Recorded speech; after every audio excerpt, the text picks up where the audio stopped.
So the first part of this trip was going to Northern Ireland to see some good friends of ours get married, which I was so grateful to be invited to this and to be able to be a part of their big day. And a few months ago, when we were planning this trip, my partner ended up getting invited to the bachelor party leg of this trip. So basically, I had a day in Ireland or in Northern Ireland where I was just kind of like free to do whatever I wanted. So of course, I went to a Waterstones and I went book shopping and I read a ton. It was awesome. I got 2 books while I was there. I'm also one of those people who is very staunchly a carry-on personal item kind of traveler. So I didn't have a ton of space. I couldn't go super crazy and I packed as light as I possibly could for being abroad for like 15 days. I wish. I think 10 or 11 days in total. It's like a little fuzzy with the amount of just like raw travel time we had to do to get there. But anyways, I couldn't go super crazy. I knew that in both locations I wanted to get like a book set in that place and a book that was recommended by somebody there. So I followed those guidelines to a T while I was in this Waterstones in Northern Ireland. The Irish book that I got is Small Things Like These by Keegan. This book has been on my radar for a really long time, but I didn't pick it up probably just because I didn't know what it was about. This is mostly about the laundries that were operating in Northern Ireland, and this is set in 1985. They're basically just, what word am I looking for? They were basically a front and run by a church for like human trafficking, but specifically of women who were single and otherwise pretty helpless. Really terrible thing that happened in Irish history, but this book takes place with the main character is a guy who works at, I don't actually know what it is. I think it's like a coal plant basically, but he's the guy who drives around and drops off like fuel for everyone, which is really important because this book takes place in like the worst part of winter, which is so cool because I was there in like early February. It was winter time and I just felt totally immersed in the setting. But while this man is doing his delivery of like his like coal drop off thing, one of the places on his route is one of these laundries, and he ends up having a really profound interaction with the people who work there and one of the women who like lives there. So that's all I'll say about it. I think it's a book and a journey worth traveling on your own, like without too much lead in, but I just liked it. There's a lot of like moral reckoning that happened of the main character, and I was really pleased with the decisions that he ended up making along the way, and I found a lot of his inner turmoil and his inner dialogue super relatable. So that's Small Things Like These by Keegan. I bought it and read it while I was in Ireland. Actually, I read it the same day that I bought it because I had a bit of time before my bus came to bring me back to my Airbnb. So that was really fun. And then the other book that I picked up because it's a staff recommendation is Drive Your Plow Over the Bones of the Dead by Olga Tokarczuk. I think I'm pronouncing that correctly, but if not, editing Hannah will correct me. I actually also don't know what this book is about. I have a habit of that, but this has been on my radar for a really long time and I've been dying to pick it up. I remember reading the blurb and just thinking, yeah, I would like this. And the thing that the staff member wrote under the book was that it was a mystery, but definitely not a mystery, and just like a super, I don't remember what adjective they used, but like a super crazy journey to go on, and really beautiful writing. Just go on this journey with this author and get ready to experience something profound. So I was totally ready to be buckled up for that, and I'm really looking forward to reading this. The next leg of the trip was Paris, France, and this is like my bucket list trip. This is the trip that I have been dreaming about ever since I was a little girl. So I was really so grateful and excited to be able to make this happen in my adult life. I had such an amazing time while I was there, and I hauled these 4 books. I did a little bit of pre-reading before I went on vacation. It was a goal of mine to read something modern, something nonfiction. Sorry, it was a goal of mine to read something modern fiction, nonfiction, and like just quintessentially of the place before I went to the place for both Northern Ireland and for Paris, France.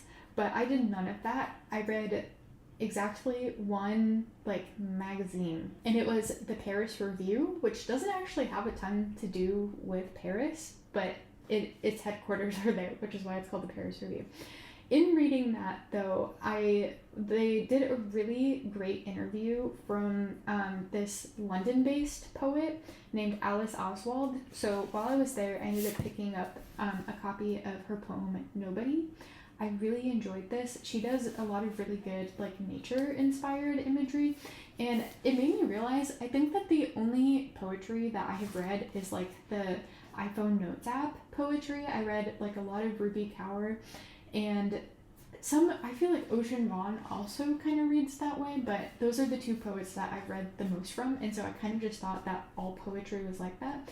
I don't know what gave me that impression, because when in high school and probably a little bit through college too, I definitely read Walt Whitman, Shakespeare, and other pretty famous poets, but I just didn't connect the dots, I guess. I don't know why.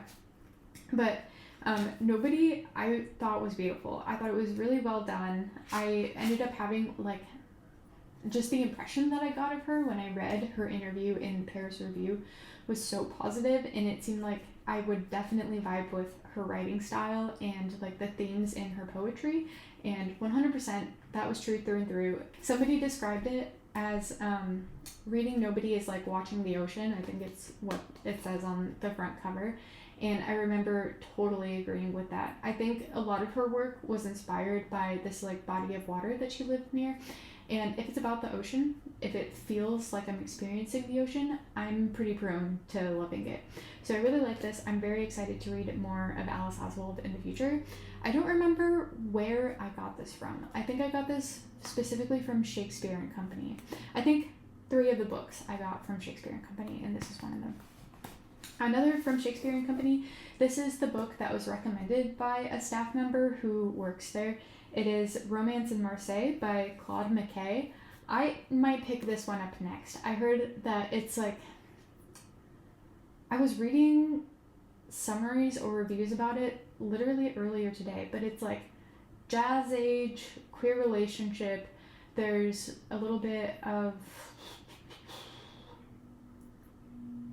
I think that one of the main characters is disabled, but none of these traits is the focal point of who this person is. So I don't know. I'm just really excited to read this. I think it's just a French love story that is pretty timeless and has kind of transcended the ages.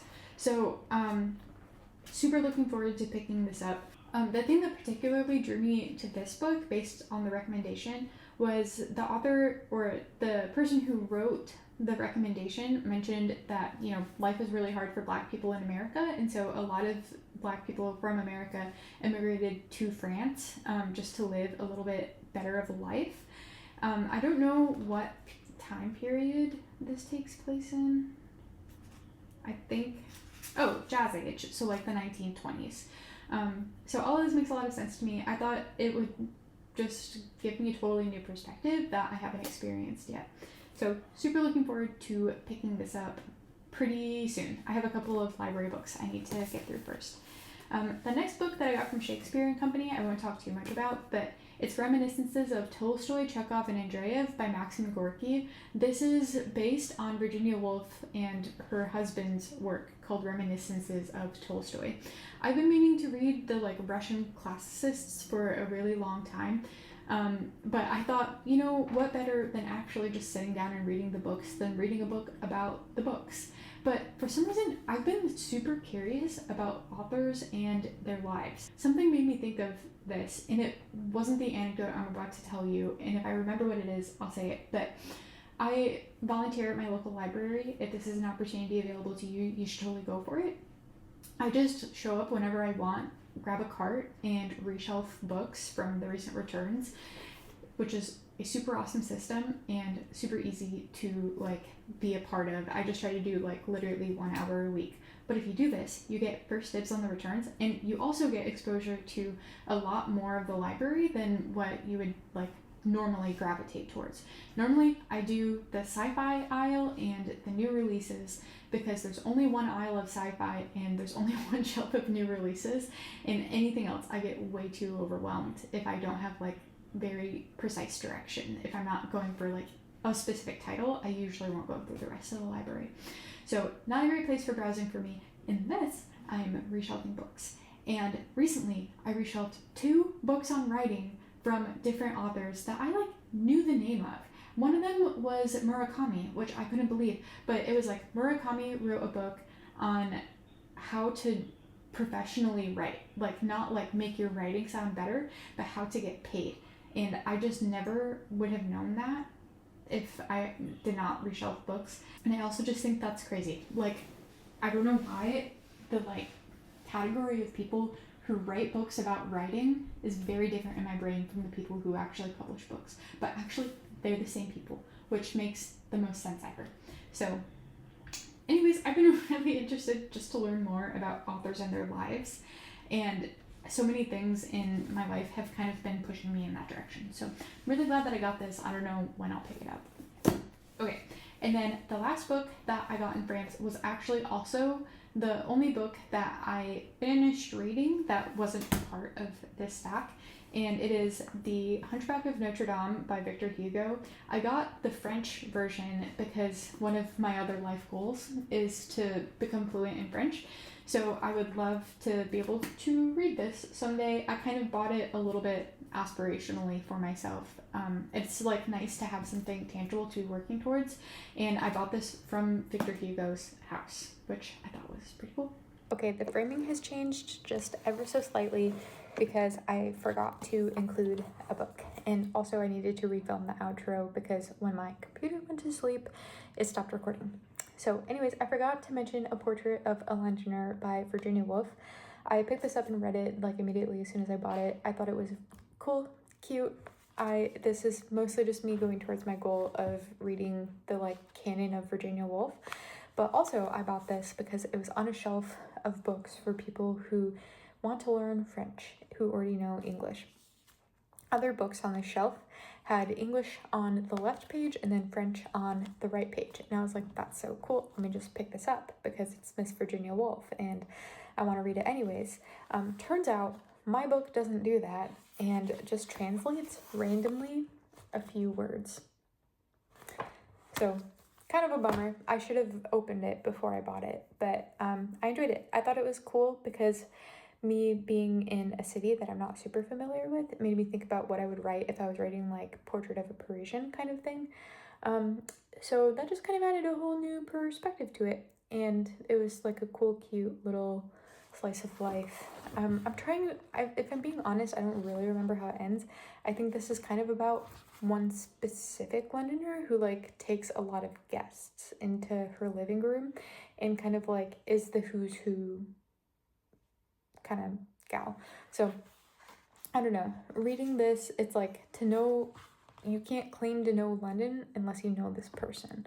It made me think a lot about people and place and perspective, and I think this is kind of something that's lost on like the modern city. Like I feel like we're not as connected as we are. Like I feel like I know Boston without knowing like the Boston person. But I don't know, maybe that's ignorant of me and I need to learn whoever the Boston know-it-all is. Okay, yeah, I think that's all I had to say about Portrait of a Londoner. I think those are all the books that I hauled. Thank you so much for hanging out with me again this week, and I'm so excited to see you in my next video. Bye.